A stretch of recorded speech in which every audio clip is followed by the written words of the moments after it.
Now here's one of the big advantages of when you're recording yourself doing this sort of stuff. And I've only just picked this up because I've gone through an earlier video regarding these rocker arms. Now for some of you guys who know your stuff when it comes to your slant sixes, if you look at this rocker shaft and you look at those spaces, you've probably already picked it.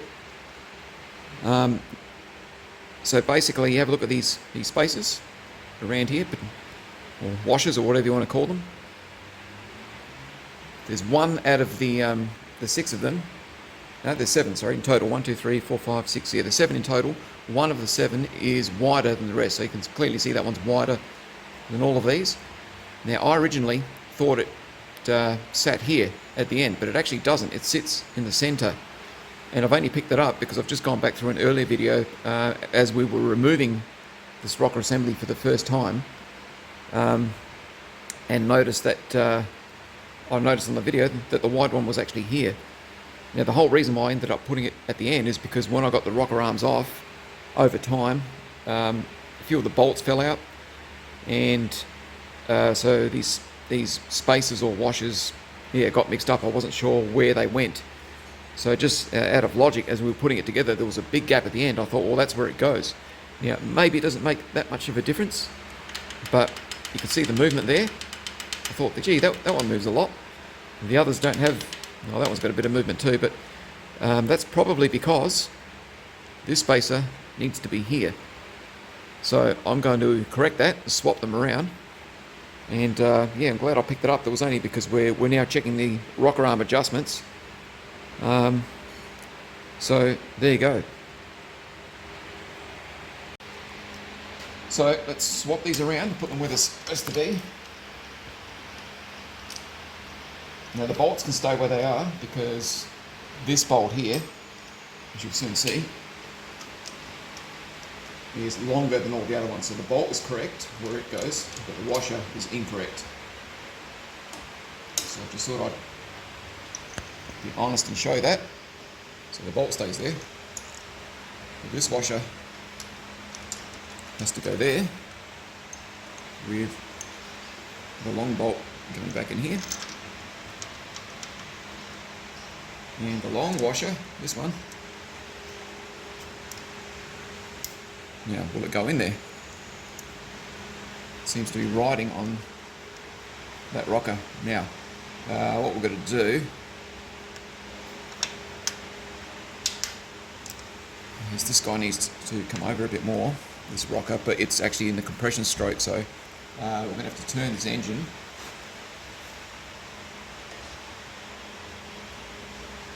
And of course can't do that because now I don't have access to the front of it.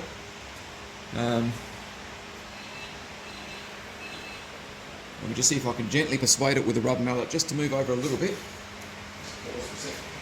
Okay. Just need him to go over. There we go. It's probably enough.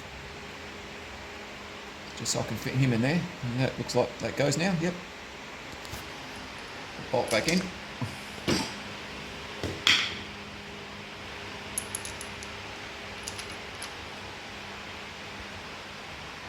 Down now, they were 20 Newton meters, so we'll have to re-torque these two. Well, we've only removed the 2, so we don't have to worry about the rest. Let's go on to 20.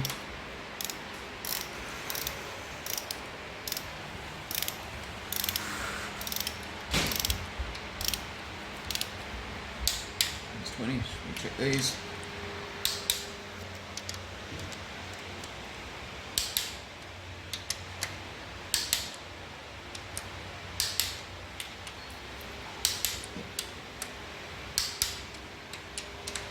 Okay, they're all set, so now that guy's in the right place.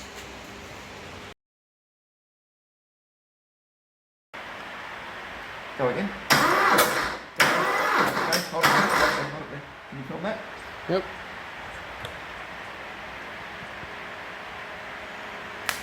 One more time here. Keep going to its maximum. Film that. Got that? Yep. It's actually higher than 135, it's pretty close to 140. Go again.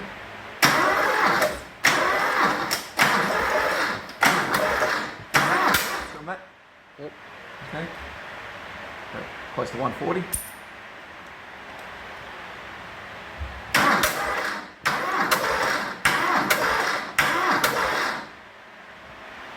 About 140.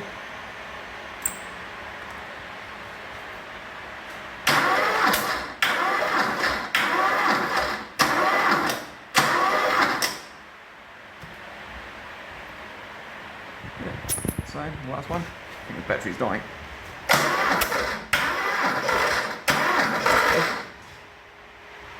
Yeah, they're all about the same.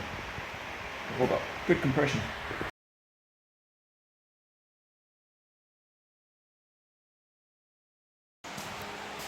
So I just thought I'd show you how I've got this thing set up. Now this coil, you can't see it, but on the other side it says must be used with a resistor. And obviously it's an old school car, so I happen to have a spare ballast resistor that came out of the Valiant. It's actually got a new one in there at the moment, but so that's the old one, it still works. If you try connecting your positive straight to the battery, which you can do, but it'll just be a matter of a couple of minutes and this thing gets really hot. And if you left it running like that, you end up frying it. So what the ballast resistor does is it reduces the voltage that comes to the coil, drops it down from 12 volts to about 8 volts, somewhere in there, 8-9 volts. Now in most cars what happens is as it goes through the switch it gets kicked with 12 volts, so it gets the full spark going to the plugs. Then as soon as the car starts, the ballast resistor kicks in and it drops this down to the power going in there to 9 volts, which keeps it safe and keeps it running for years. So fortunately, I've been able to get it started on essentially 9 volts and it's firing up, so I haven't had to worry about the startup issues. But so yeah, so this is basically going from the battery into the ballast resistor through this wire here into the positive, and then going from here to the distributor. Everything else is normal. I haven't actually had the alternator hooked up the whole time. It's just running straight off the battery because all it's doing is it's supplying spark, just keeping the motor running. But it's a very simple setup. It's a mechanical fuel pump, so I don't have to worry about electronic fuel pumps or anything like that. Okay, so you probably saw in the previous video there was oil absolutely pouring out of this fitting here, so I've actually undone it and pulled the tube up. The tube was actually too far down, so the flare wasn't sitting against the bottom of the nut. So I undid it, pulled the tube up, tightened it back down, and we're now going to see if there's any more leaks. Got this little nifty tool here from Super Cheap. One of these starters, it just goes to the positive terminal of the battery and your starter on your solenoid, just to make life a bit easier. Alright, so we're going to hit it again. Let me just take control of the carby. Okay, fire it up, Joel.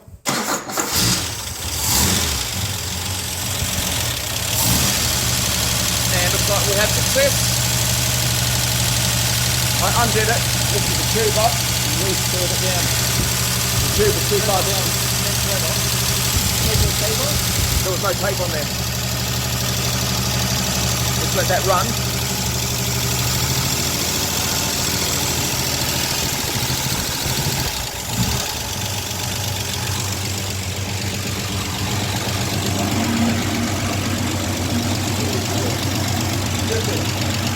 Yeah, that's right. Condensation.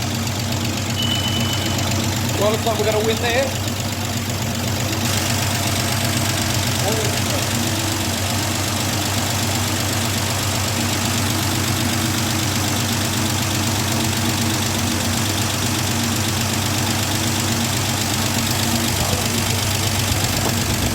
Bit of smoke coming off our paint.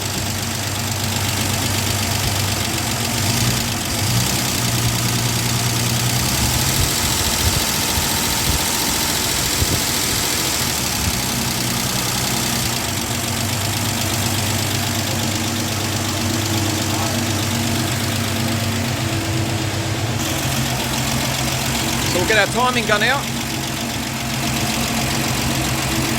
and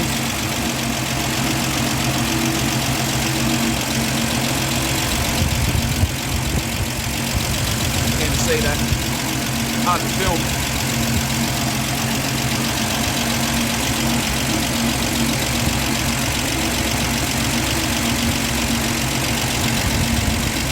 See the time marks in the pulley are just above that orange tab.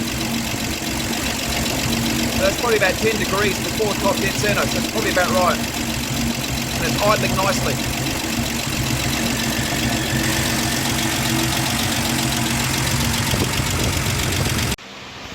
Okay, so we've finally got some gauges hooked up here. This is all just temporary till I make a proper dash. Instrumentation panel here. So I've got an oil gauge plumbed in. That's a mechanical oil gauge going straight into the oil adapter over there. And so we've got water and revs, tachometer. So we're going to fire it up now, and basically it looks like we need 10 psi per 1,000 revs. So if we're going for 2,000 revs, we want to get close to 20 psi, roughly, something like that for oil pressure. And water temp, this is in Celsius obviously, so probably anything 80 and below is probably normal. So let's fire that up, Joel, and let's see how we go. Let's give it another crank. Got a dying battery.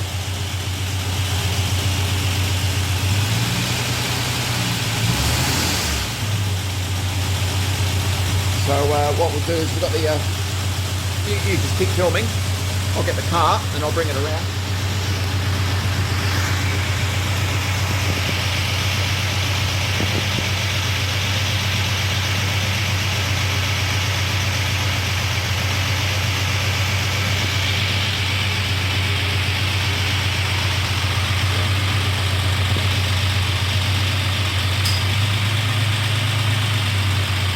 A very, very crude accelerator system.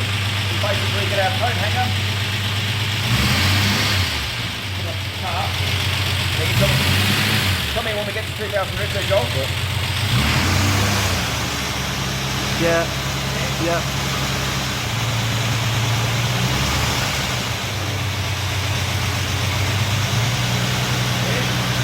A bit more than that. That's a bit too much. That's at 4. Yeah, you got it. Yeah.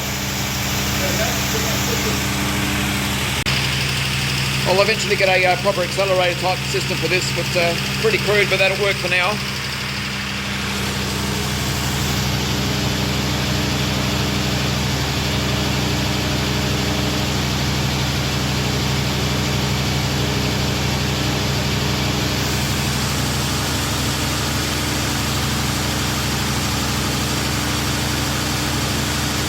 The oil pressure wants to set at around 15, and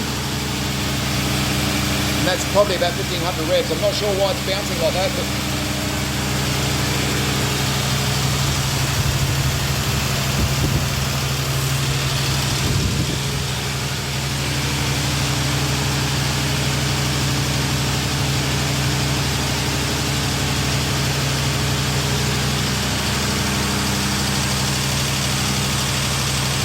we're going to get it nice and warm, and then we're going to take off the rocker cover and do our valve adjustments, and this will be ready to go back in the car.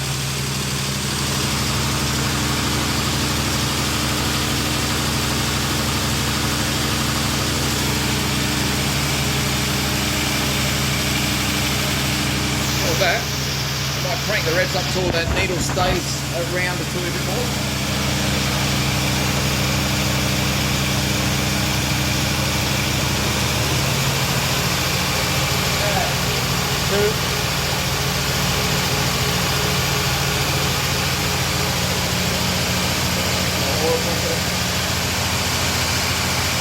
Shifting a little.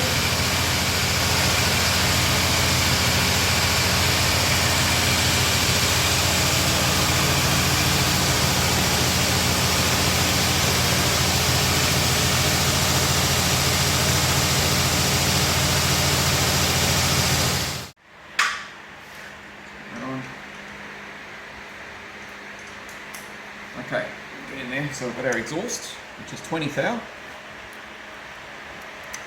And that's a huge gap, huge. So So just tighten that up. Just hold that adjuster, if you can, Joel, with a spare hand. Just hold that, put this one down. Okay, let me put that.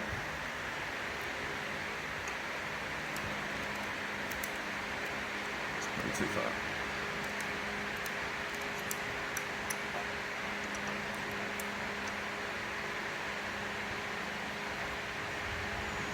That feels good. Do the inlet. It's very sloppy.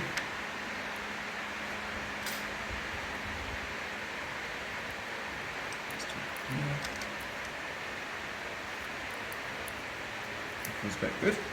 Okay, so those two are set. Now we're going to do these two. So we need to fire these two. So again, so this is exhaust, that's inlet. So you want the exhaust to go up and down, and then just as you see the inlet just start to drop, stop.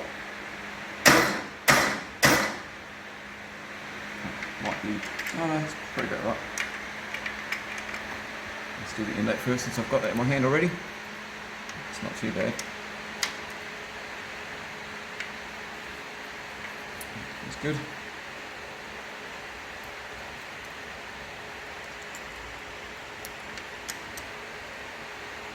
This one's way out.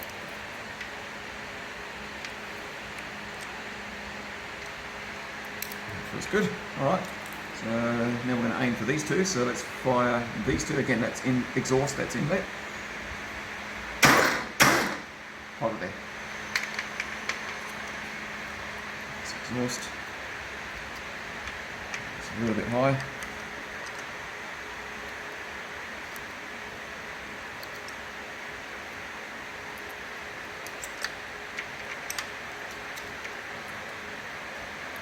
It's very sloppy.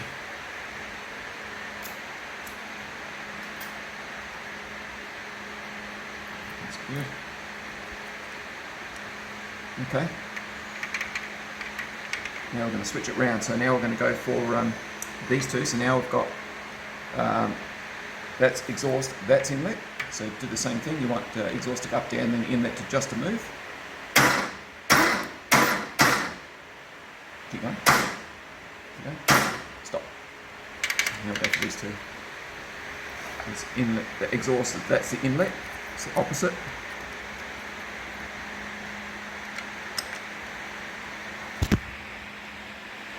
That's good.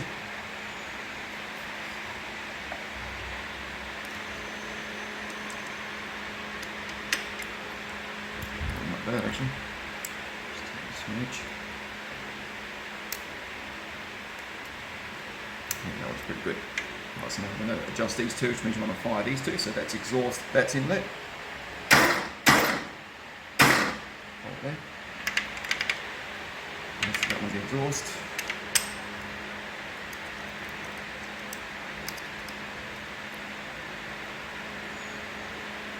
It's pretty tight, I think. That's pretty good. This one's the inlet.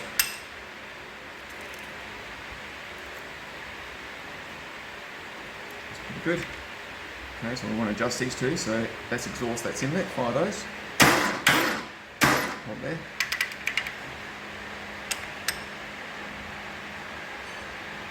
Now that's the exhaust, that's the inlet.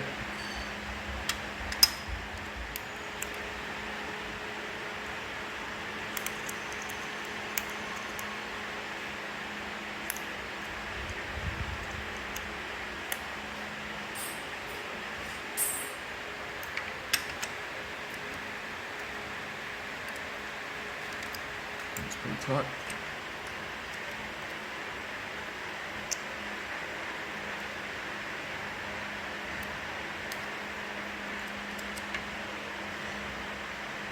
That's good.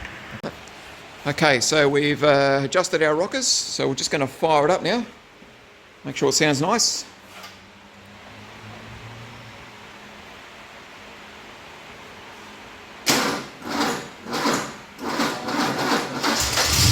Or just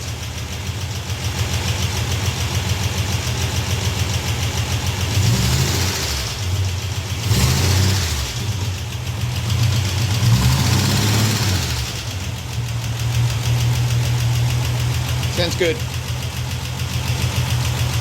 And that knocking noise that we heard all the way back in episode 1, it's gone.